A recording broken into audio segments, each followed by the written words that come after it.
Welcome to beautiful Whittemore Park and this year's Patriots Day celebration. Thank you for coming. We hope that it's entertaining and informative for you today.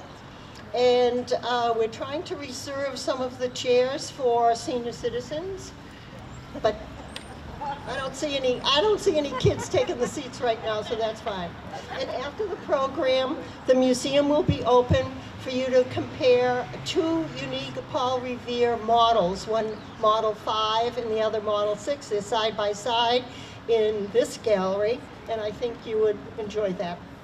But before we begin our program, we want to note that this year Arlington is celebrating significant historic events. The 250th anniversary of the American Revolution, when the village of Menotomy was the site of the bloodiest battle on that day, April 19. I also want to remind you that there are several markers up and down Mass Ave, and if you choose to take a look at some of them and read them, you can start with the Paul Revere. Samuel Whittemore Monument is right at this corner of the park on the left. Down Mass Ave to the left, on the corner of Medford Street, is a marker for Cooper's Tavern. Over here, you know, Uncle Sam's Memorial, and I believe it's on the front lawn of the Unitarian Universalist Church, is a monument to the old men of Menotomy, which is actually a wonderful story. They captured British armament at that location. So in your spare time, go take a look. And the museum is proud to announce the launch of a book by our curator, Heather Laval. The title of the book is Cyrus Dallin Art Museum, Highlights and Insights, which focuses on a few of our best items in our collection and their history and significance. It'll be for sale at the table here. And also, the Cyrus Dallin Art Museum celebrates the 30th anniversary of its founding due to the efforts of James McGough and the Cyrus Dallin Committee. We're proud to say it was a noteworthy occasion for art and culture in Arlington when we were established. And a short history. On January 1984, the Dallin Committee completed a survey instituted by the town to identify works within the town's municipal buildings. And the committee found 25 works of art that belonged to the town, and they needed conservation. So from 1987 to 1997, the conservation program has the town's Dallin artwork restored with private donations. The Dallin Committee recommends establishing a museum to house and exhibit these Dallin sculptures in 1994. In 1995, town meeting establishes the C.E. Dallin Art Museum. In February 1996, the selectmen appoint trustees for the museum, and we are considering that our 30th anniversary today. And some of the trustees are Sarah Burks, Ellen Armont, and myself. And in 1998, town meeting makes the decision to offer the Jefferson Cutter House as a location to establish the museum. Because first we have paperwork that we can have a museum, but then we really needed a location. And in October 1998, the museum is open to the public with 2 galleries, and we've been open ever since, collecting and preserving Cyrus Dallin's works. Today's program includes Michael Ruderman. He's presenting historic content of colonial times. Larry Slotnick, reading The Midnight Ride of Paul Revere. Robert Brazil informs us about the Battle of Menotomy. Mark DeCue tells us the story of the Paul Revere sculpture. Rod Holland recites the parody that Dallin wrote for Longfellow's Home, and Sarah Burks will finish with final remarks. We'd also like to thank Ellen Armont for organizing Patriots Day event every year. Thank you very much, Ellen. We'll begin with the historic content of colonial times with Michael Ruderman, Arlington Town Meeting Man. Thank you very much.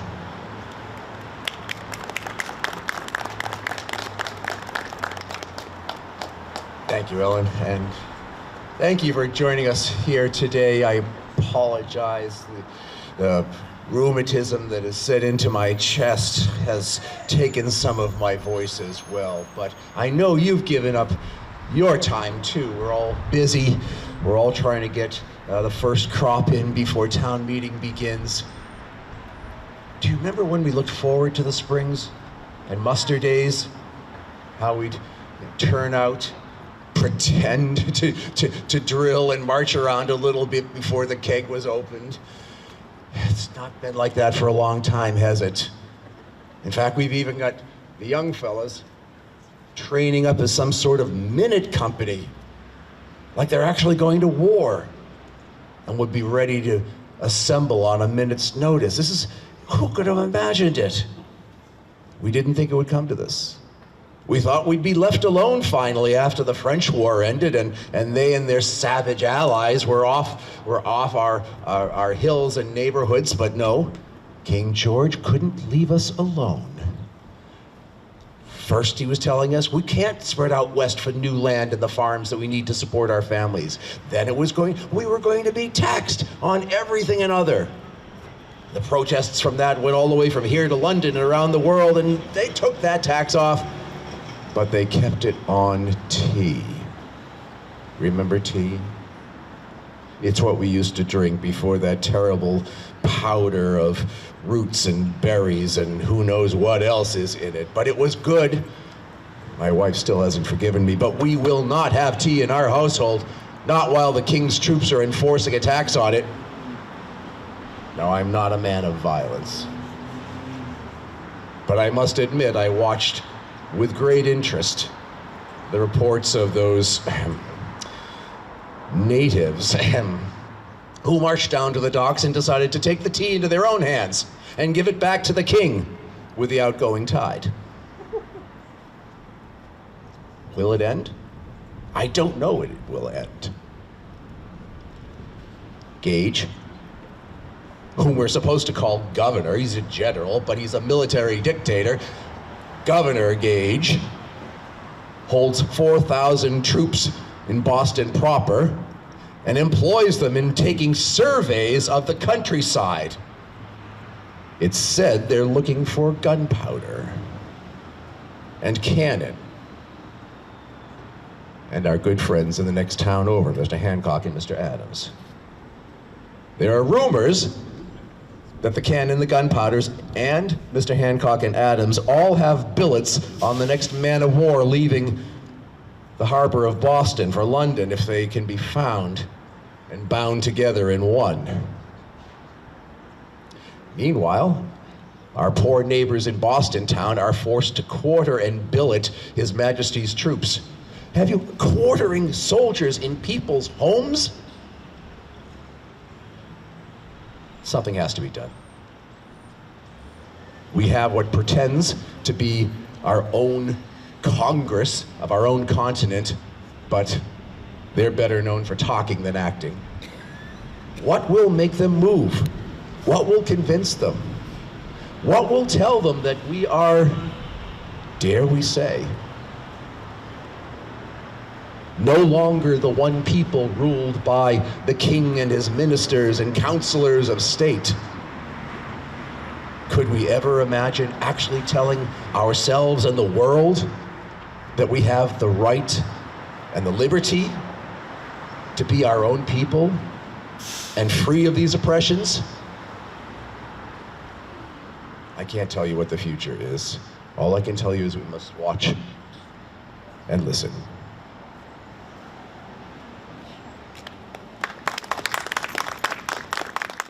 So, as you all probably remember from school, and as Michael just mentioned, there was a mission, a secret mission, by the British Army, by the regulars, to go and find the supplies that the provincials had been stockpiling in case of need. And these supplies, they had information, were stashed in Concord.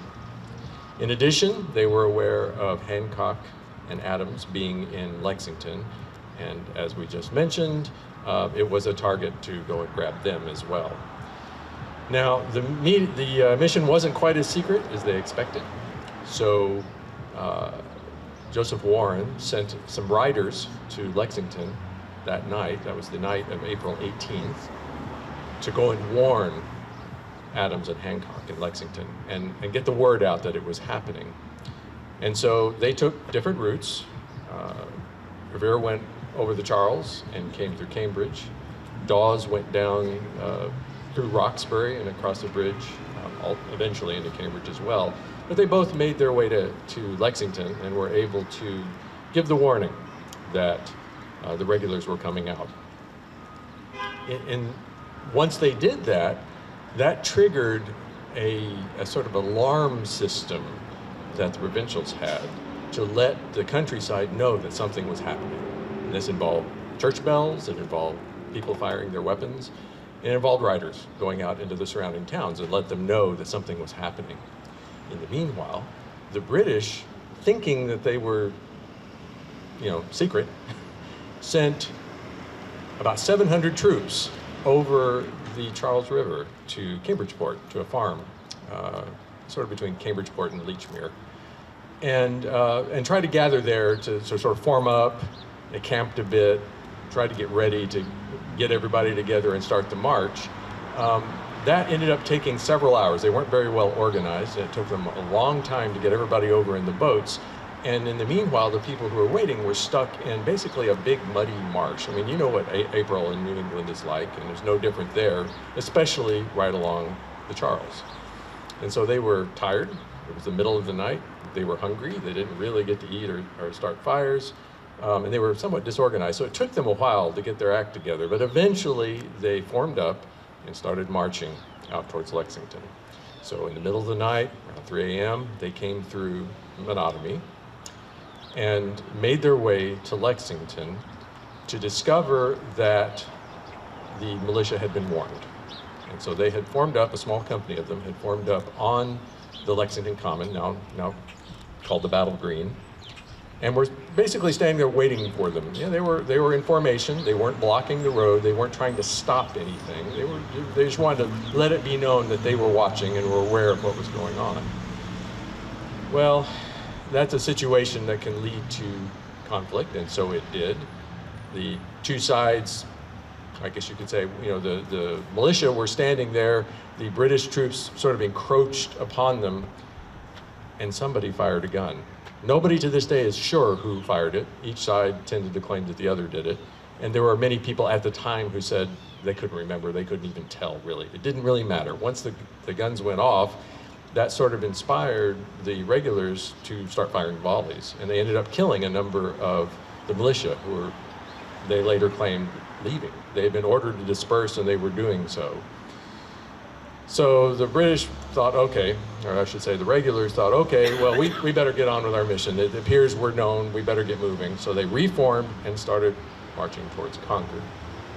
Now in Concord, of course, the word had gotten out and their militia had formed and people were scurrying around hiding the material that they had. They didn't manage to get all of it put away, but they got a lot of it put away. And also the militia were gathering in town. And it wasn't just the Concord militia, it was people coming in from places like Acton and nearby towns as well. And they actually got wind of what was going on in Lexington. They started to march to Lexington, and then they saw the regulars coming toward them. And they were outnumbered. They weren't as outnumbered as the Lexington militia were, but they were outnumbered. So they turned around and marched back to Concord, kind of went through town and up on a hill where they could kind of sort of see what was going on in the town. The regulars arrived in Concord. They started sending out groups looking for the material that they wanted. They found some. They started throwing things in the pond. They started piling things up and burning it. And they just kept searching. At the same time, they sent out groups to take control of the two bridges into Concord, the North Bridge and the South Bridge. so that they could send people out into the outlying farms and try to gather up these materials that they were looking for. So they sent a party to the Barrett farm. It turns out that Colonel Barrett was in charge of the militia, so he wasn't there. His family was there, and they had already hidden everything. And so the British looked around, didn't really find anything. In the meanwhile, Barrett was with the militia, and they were up on that hill looking at what was going on over in the center and saw the fires. And they started getting upset about that. They're thinking, oh my goodness, they're burning the town. As it happens, they weren't, but that's what it looked like. So they started heading toward the town and found the very small force that was holding the bridge, the regulars that were holding the bridge at the North Bridge. And so there was a standoff there as well. And essentially the regulars were getting nervous because they were outnumbered this time, because it was just a small group. And there were quite a few members of the Concord and Acton militias there who started coming toward them at the bridge. And once again, somebody fired a weapon. Now this time, everybody's pretty sure it was the British, that somebody got nervous and thought to fire a gun in the air, sort of a warning shot. That didn't have the effect he wanted. What it did was cause some of the other troops there to fire their weapons as well. Now, they mostly just fired into the ground, but then that caused a full volley to come. The regulars like, okay, we must be fighting, you know, we're all gonna shoot. And they managed to hit a few people in the front of the militia, the provincial militia. So at that point, the order was given by the militia, my God, you know, fire. This is the time. We have to fire. And they were ready to fire. They'd been ordered to have their guns loaded and ready to go, but not to fire until they were told. And they held their discipline this time. And they started shooting at the regulars, took out a number, or at least wounded a number of officers and men of the regulars who realized, okay, we're really in it now. And they very quickly gathered and started retreating. And they started heading back toward Concord Center. Now in Concord Center, the larger group heard the gunfire and thought, uh-oh. So they sent a group to go join them and find out what was going on and try to meet them. And so they met on the road coming back and marched back to the center with the militia coming along behind them. So the militia followed them into the center and more or less took up positions on a small ridge there, and once again set back to waiting and watching. The group in Concord, the regulars in Concord Center decided, okay, we need to start heading back. We haven't really found a lot. It's not going well. We might be outnumbered now because more and more people were showing up from the surrounding countryside. Let's get going back. They had sent back word to Boston that they were having issues. So Boston, General Gage in Boston sent a reinforcement group of about 1,000 people. So that's the original 700, less a few people who'd been hurt, plus 1,000, that's now 1,700, all right? The militia in and around Concord by that time was getting up to be more like 1,000. And so all the time, so the 700 started marching back towards Lexington. They linked up with the 1,000 reinforcements in Lexington, but along the way, all along the Battle Road, if you go to the Minuteman National Park, you'll get to see where a lot of this happened. The militia who had been arriving from the outer districts were setting up on either side of that path and just sort of plinking away at them as they went.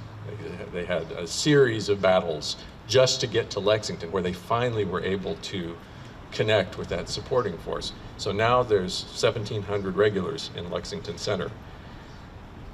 They decide, okay, we need to give these guys a little bit of a break. We're gonna give them some rest, we're gonna feed them. They've been up all night, you know, and we've got some fresh troops here, and we brought some guns. So we're gonna let them rest a bit and regroup, reform, and then we'll start marching back to safety, back in Charlestown. So they didn't get out until the afternoon. It was more like 2:30 by that point. And all the meanwhile, the militia had been coming in from the surrounding districts. So by the time they got to the East Lexington, you know, getting close to what is now the Arlington border, groups of militia from all over the area, from Essex County, from Middlesex County, were in 2s and 3s and 8s and 10s and 12s, finding places to set up behind trees, behind walls, in houses.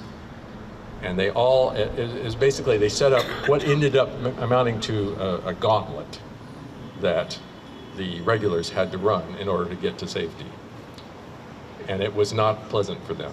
They were, you know, half of them, or almost half of them, were already pretty messed up. And even the fresh troops were having a tough time. So now think about the sort of overall situation at this point. We've got a core group of trained regulars with now Brigadier Percy has come with the reinforcements, and he's an experienced leader. And so they're more organized. They're in a small group. He realizes eventually he needs to send out flanking troops to sort of get around behind the folks pinging at them from the sides. And they're kind of organized, but by this time they're outnumbered. Now there's like 4,000 to 5,000 militia lining that path all the way back to Charlestown. And they come down out of the, it's not forested. At this time, of course, most of the area has been cleared for farming, but it's more rural out in Lexington and points north and west. By the time you get into what is now Arlington, you're starting to hit where things are a bit more settled, a little bit more open, and you're coming down into this plain, which is the Charles River Plain. Flattens out, it's a little less hilly, there's fewer hills, fewer rocks to hide behind, etc. And they got to a place called the Foot of the Rocks. You'll be familiar with it.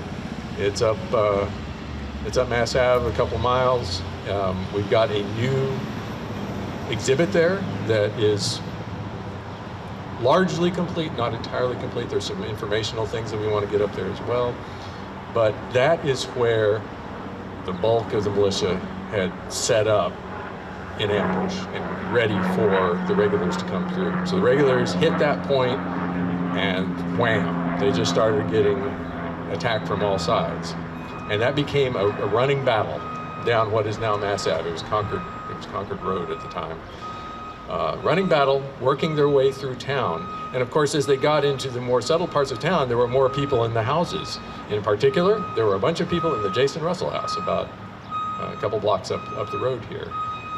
The house is still there. It's owned by the Historical Society. We invite you to come have a look at it. It's, in fact, this weekend there are free tours going on for anybody who's interested. Jason Russell was a wealthy farmer, wealthy for the time. He had sent his family away because you could tell that there was going to be a problem, but he decided he was going to stay there. And so he, along with a number of militiamen from different areas, as far away as Dedham, Peabody, Lynn, Norwood, people from all over had come in. And again, as I mentioned, they were scattered all over the place. And sort of the worst fighting happened in and around the center here, and in and around that house. In the course of the fighting, Russell was killed.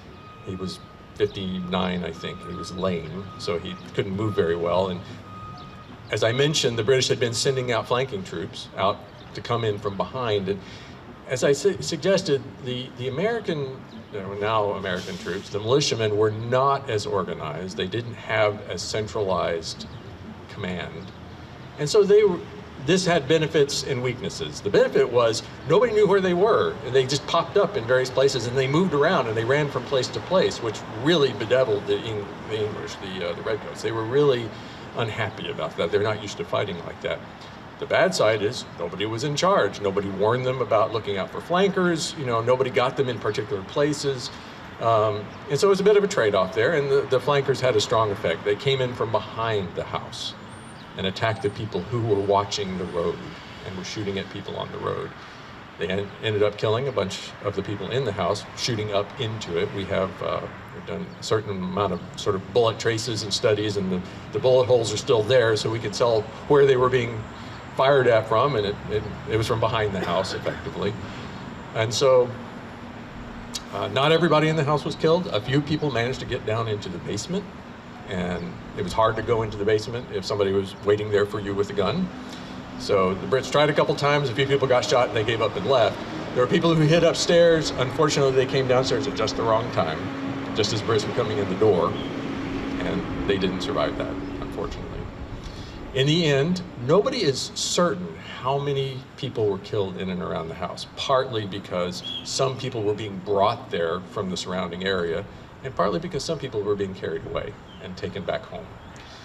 In the end, there were about a dozen people laid out in the house when Russell's wife got home finally, unfortunately including Jason Russell himself. Now there's a side story that Michael mentioned that was helpful in all of this. Percy was in a huge hurry to get to Lexington and support the troops. He was worried that something bad was happening, so he skedaddled. He took his people, he took his guns, but he left behind a bunch of his spare ammunition.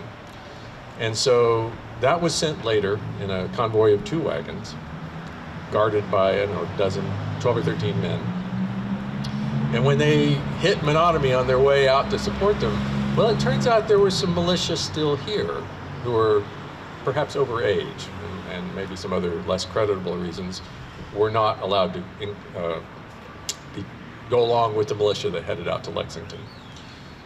But they were here and they were ready, and when that group came through, they attacked the convoy. They killed the lead horses, shot a number of the men, and captured the goods, which means Percy did not have that extra ammunition as they were coming back through, and he ran out along the way. So it could have been much worse for them. As it was, it could have been much worse for us as well, because they had those guns, and they were using them to clear the way as they came down the street. So it was a sort of a knife's edge kind of thing. They got out with it by the skin of their teeth.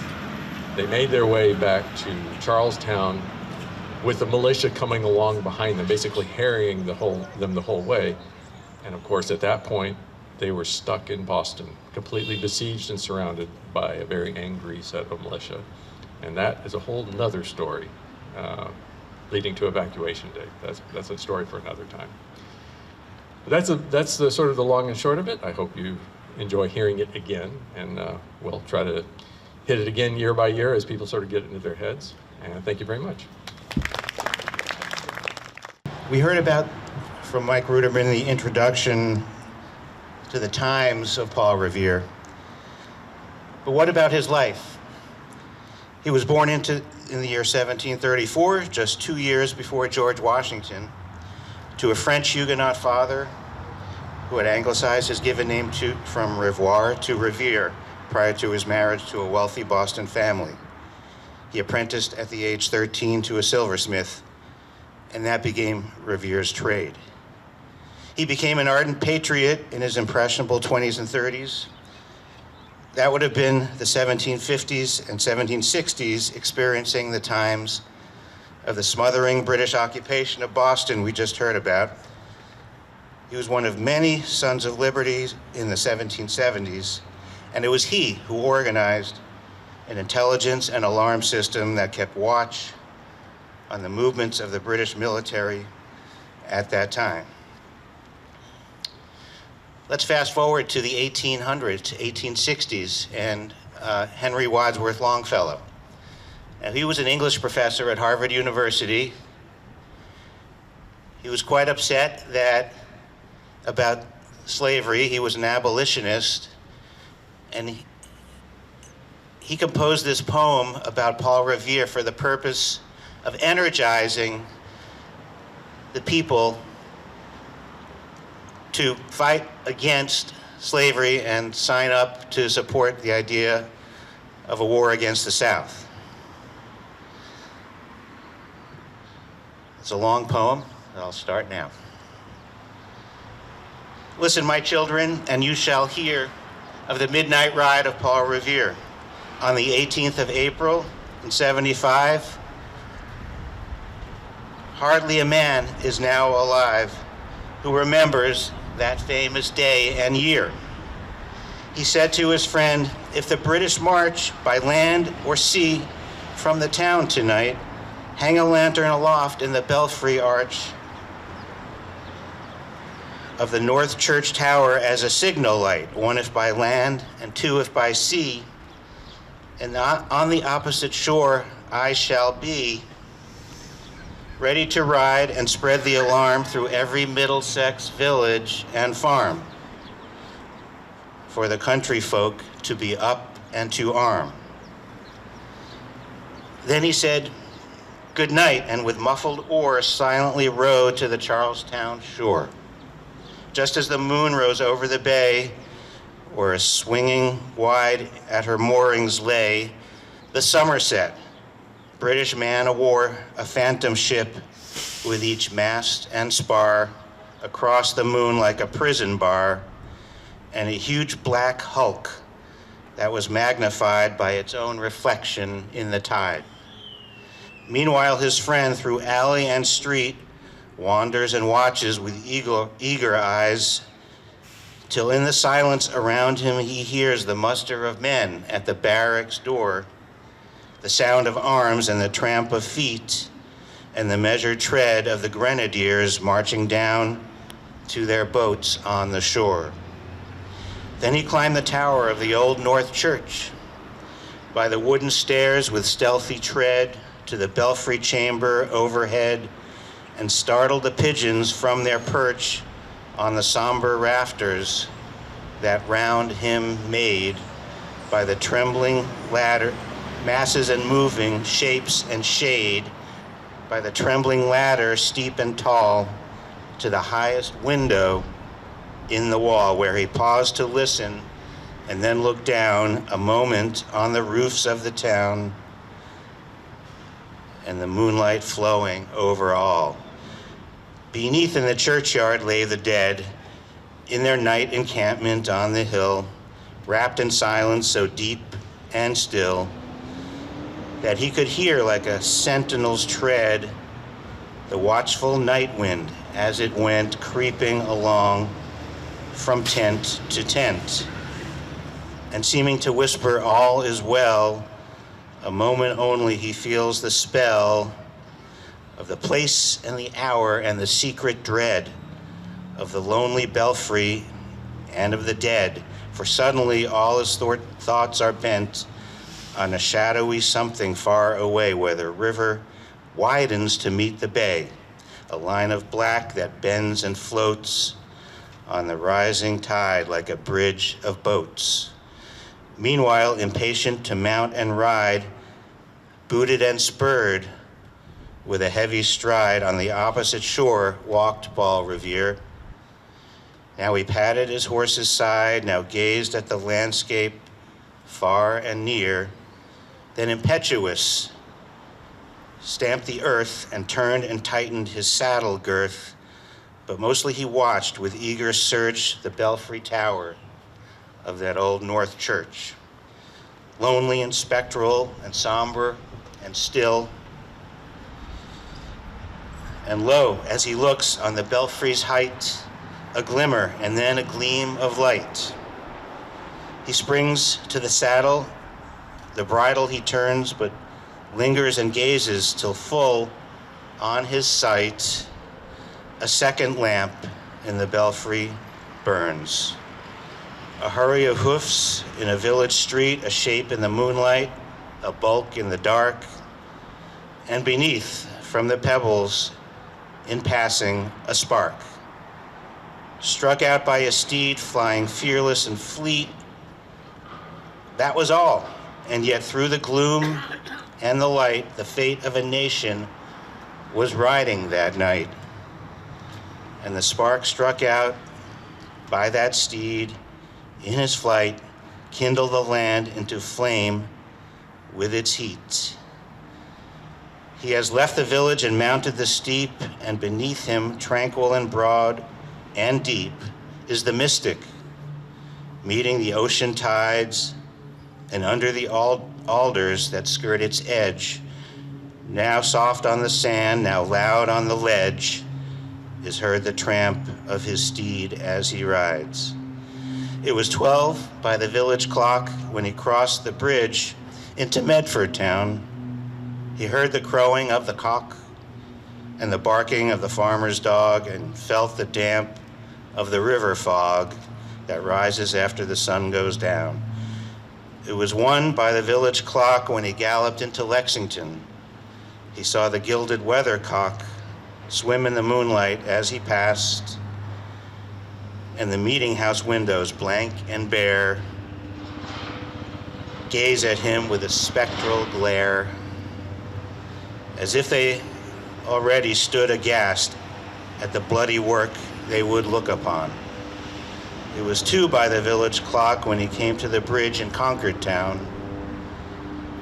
He heard the bleating of the flock and the twitter of birds in the trees, and felt the breath of the morning breeze blowing over the meadows brown, and one was safe and asleep in his bed, who at the bridge would be the first to fall, who that day would be lying dead, pierced by a British musket ball.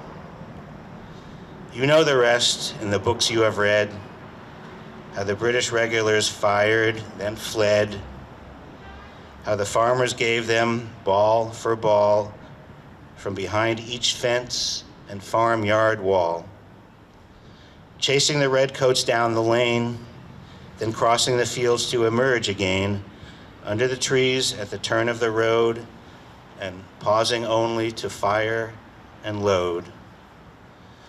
So through the night rode Paul Revere, and so through the night went his cry of alarm to every Middlesex village and farm, a cry of defiance and not of fear, a voice in the darkness, a knock at the door, and a word that shall echo forevermore.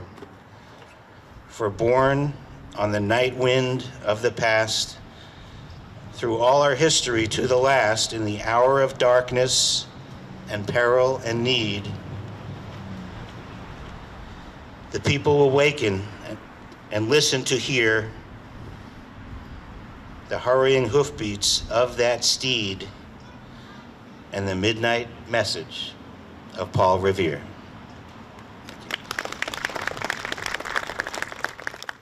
Thank you, everybody, and welcome to the Cyrus Dallin Art Museum. I'm a trustee here, and I'm not going to wear a tricorn hat because this is the modern story here of a statue of Paul Revere. This is the centerpiece of the Cyrus Dallin Museum and collection, and just the importance of this statue.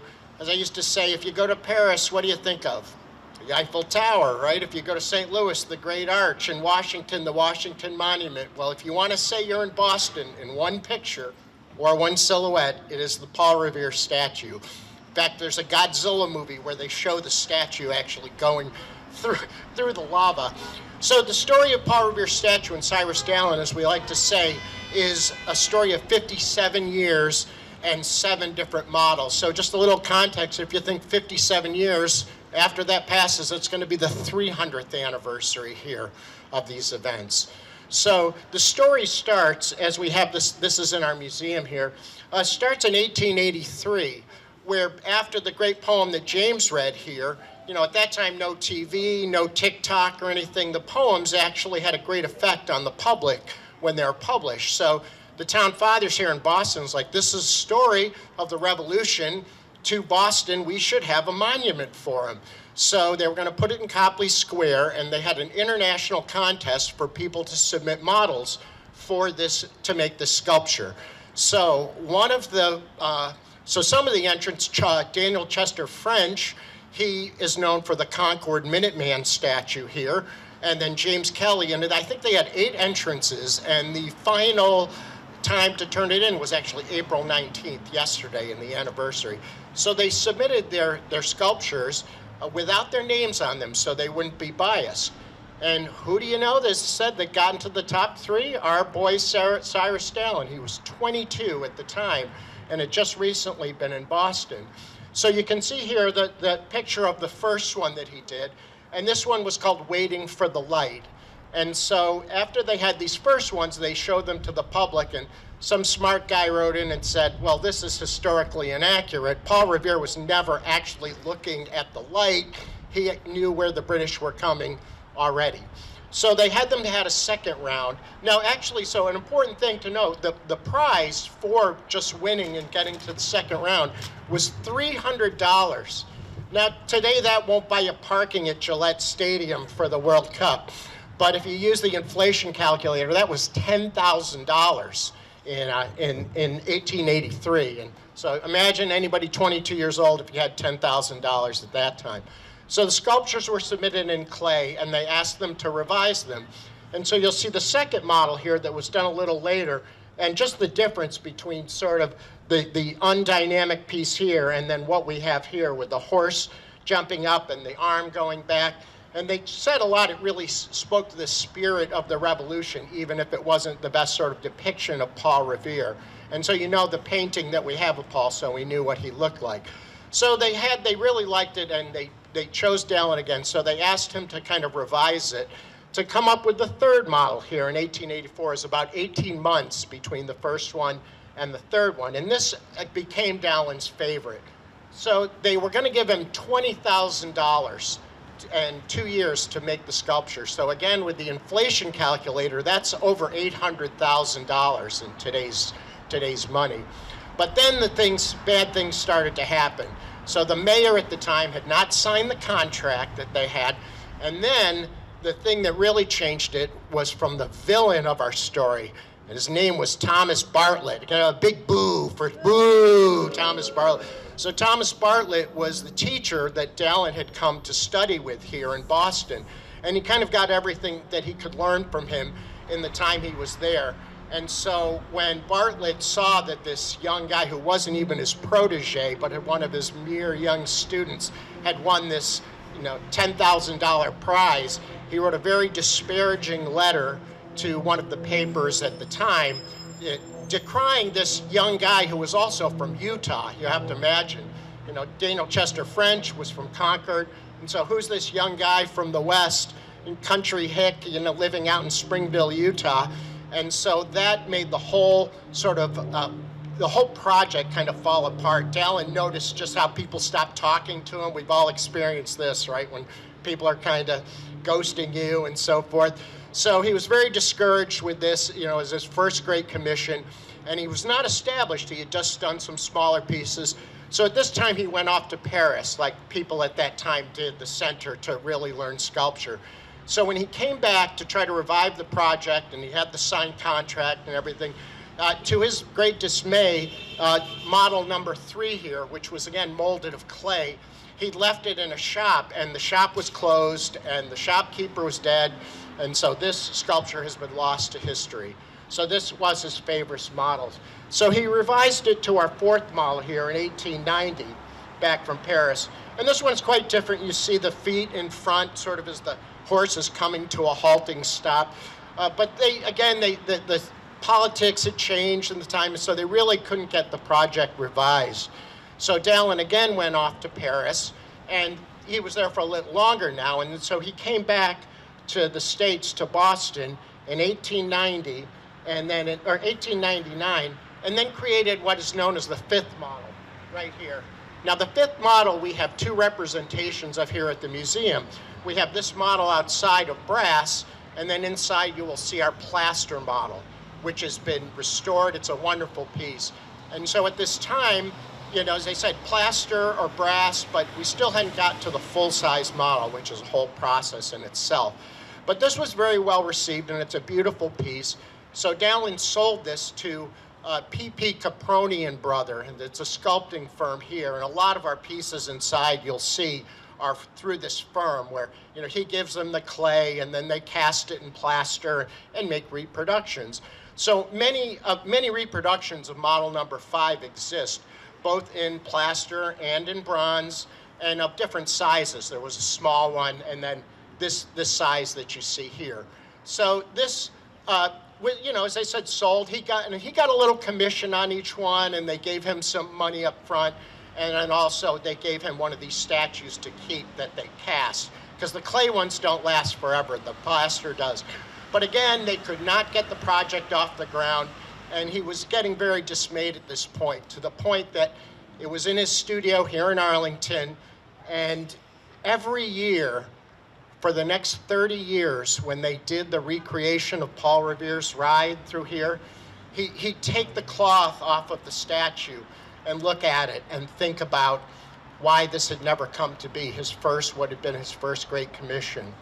So as the 30 years passed, and we don't really know much about what happened with the sculpture, but now Dallin's in his 70s, and we're looking 30 years later, it's 1930. And so now he's in his 70s. Remember, he was born in 1861. And his son, Lawrence, who was also an artist working here in Arlington, said, you know, Dad, you're kind of getting up there. Maybe we'll want to see if we can get this done. So he revised it to this, to the 6 model you see here. And we have inside the museum this 6 model. There's only one of these, so if you come see it here in the museum, you're really seeing a special piece of Dallin's that we have.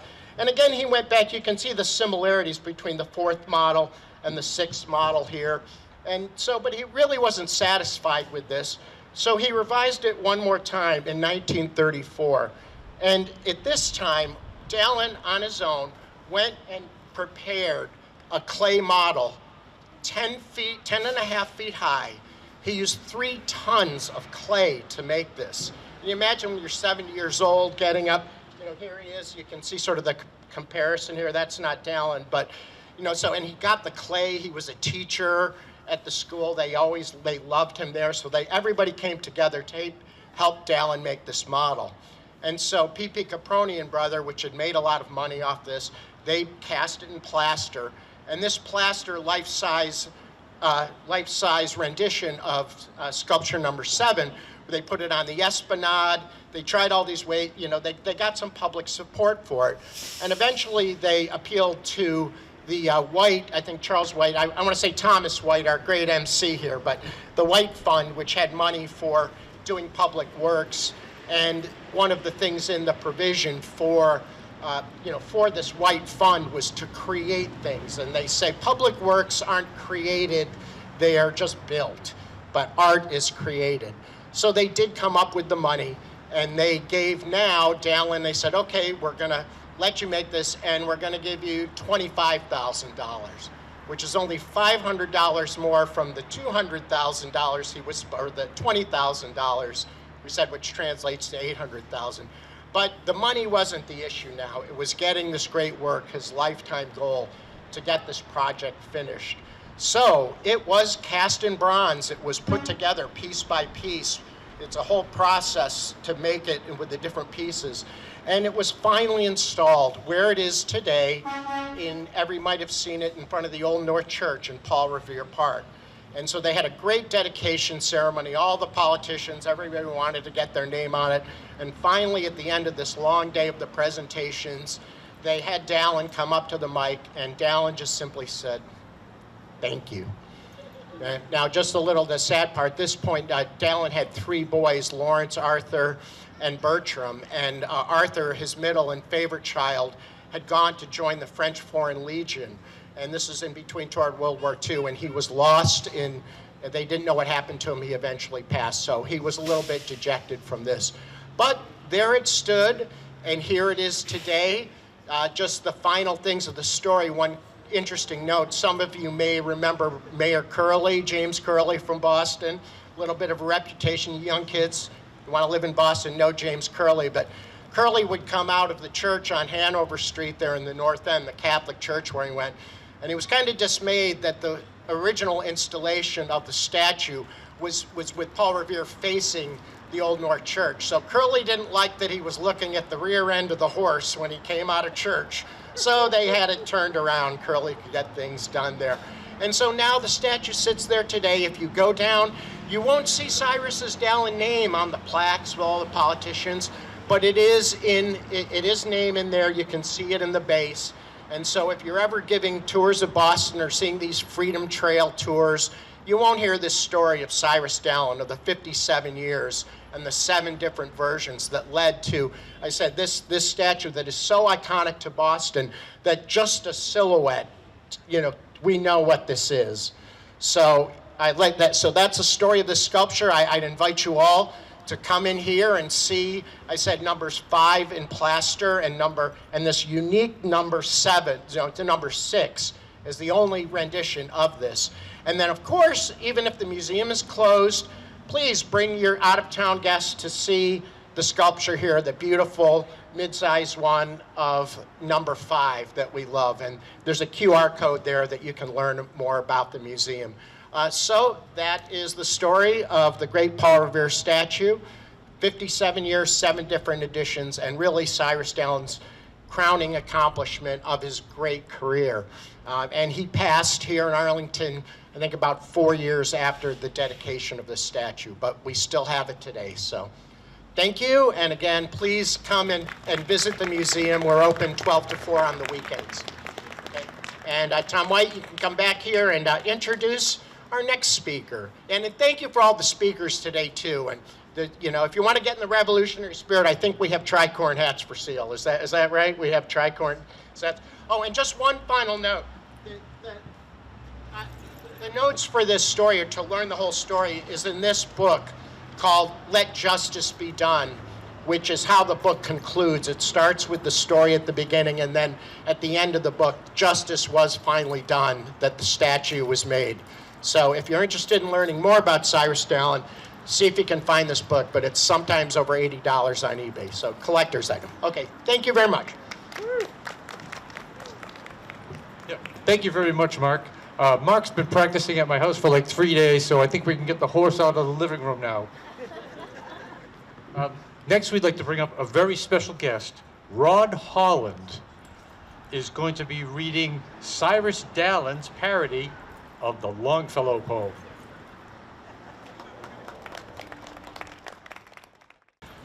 Listen, my children, and you shall hear of the ignoble failure of Boston to rear the greatest creation of my long career, the equestrian statue of Paul Revere. A citizens' committee of well-known men selected my model from a competition of 10. On July the 4th, 1885, the committee, of which not one is now alive, made a contract with me, all legally signed, to erect in Copley Square my statue designed to honor the hero whose cry of alarm aroused every Middlesex village and farm for the country folk to be up and to arm. Alas, no statue now graces Copley Square. 'Tis enough to make even an angel swear. But being only human, I refuse to despair and hope that means will be found somewhere.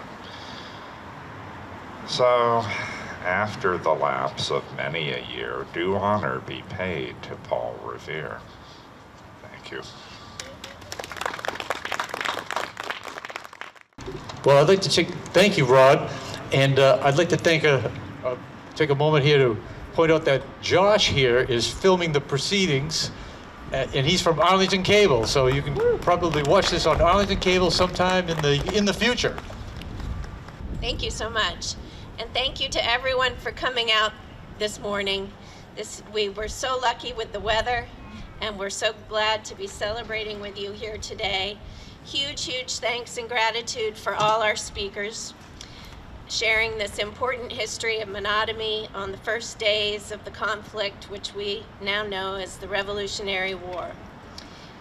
Well, you're all invited inside to see the two versions of the Paul Revere. First, I want to call attention to some of our additional upcoming events. If I didn't get this to you before the program started, we have extra copies up front here on the table. Starting this week on Wednesday, there are two children's programs, Story Time and Gallery Bingo for ages 5 to 10 at 1 o'clock, at 10 o'clock, and then at 1 o'clock for teenagers sketching in the galleries. So, and then we have monthly events after that, and celebrations of the museum's 30th anniversary. Before we break up this party that we're having, I'd like to invite Jerry Tremblay up again, and our super supportive state rep, Sean Garbely, and our fearless event leader, Ellen Ammett. If everybody could come up. I'd like to introduce our representative in the state legislature, Sean Garbely, who went to public school in Arlington, attended UMass Lowell, was a town meeting member, was a school committee member, was elected to the House of Representatives in 2008, and he's been chairman of the Joint Committee on Tourism, Art, and Cultural Development. He sponsored laws on children, family, persons with disability, education, environment, etc. And we would like to offer Sean this small gift in appreciation for all his support of the museum. He's been a very good friend to us, and we appreciate it very much.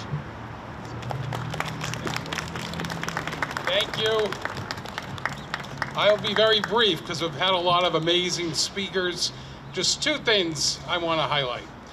One is I'm joined here with an outstanding state representative, my colleague Dave Rogers. We've worked together over the years to be able to bring a lot of funding to the Cyrus Dallin Museum, and the proof is in the pudding. This is such a jewel for the town of Arlington, and we need to be able... I'm okay.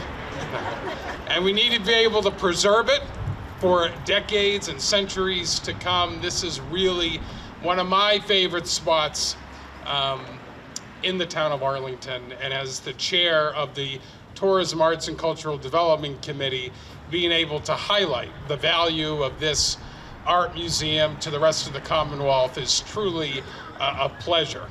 As Robert mentioned in his comments, he mentioned 3 a.m. and at 3 a.m. on Saturday, I woke up and went to Lexington as the chair of the Massachusetts 250th Commission. And after that amazing reenactment, I left and came back to Arlington.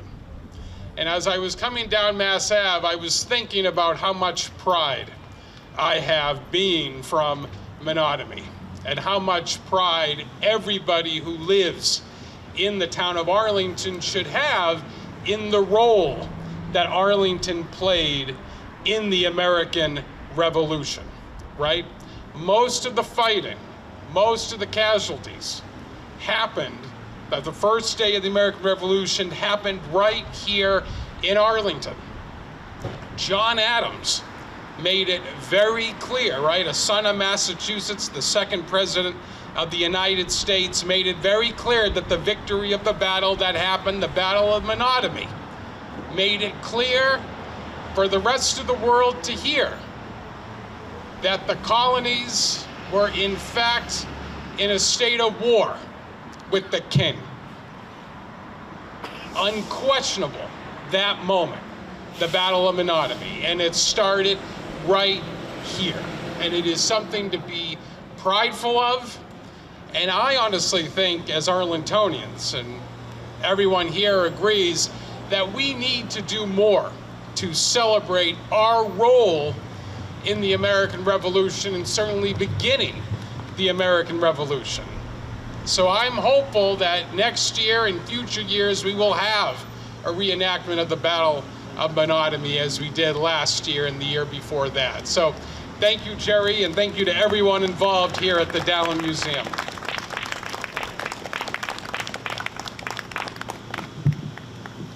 Thank you. And I also want to call attention to our organizer of this event, a longtime volunteer with the Board of Trustees of the museum, Ellen Ammett. Thank you, everybody. Ellen, from day one, has led by example. She's not all talk, she jumps in and she does it. I love it. She shares her creativity with us all, such as the idea to have an event that can celebrate Arlington Menotomy's role in the Revolution and to bring attention and tourism to Arlington, always with the good of the museum and the town in mind. So we want to present this to Ellen with our great thanks. Thank you, thank you. And I'm so pleased to have you all here to celebrate this with the Dallin Museum. This is our joy.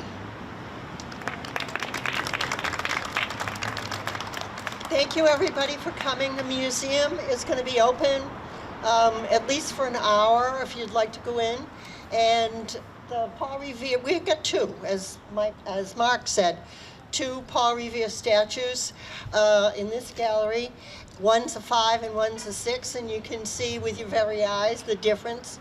And we always want to say boo to the white committee in Boston, because they really did him in. Thank you again for coming.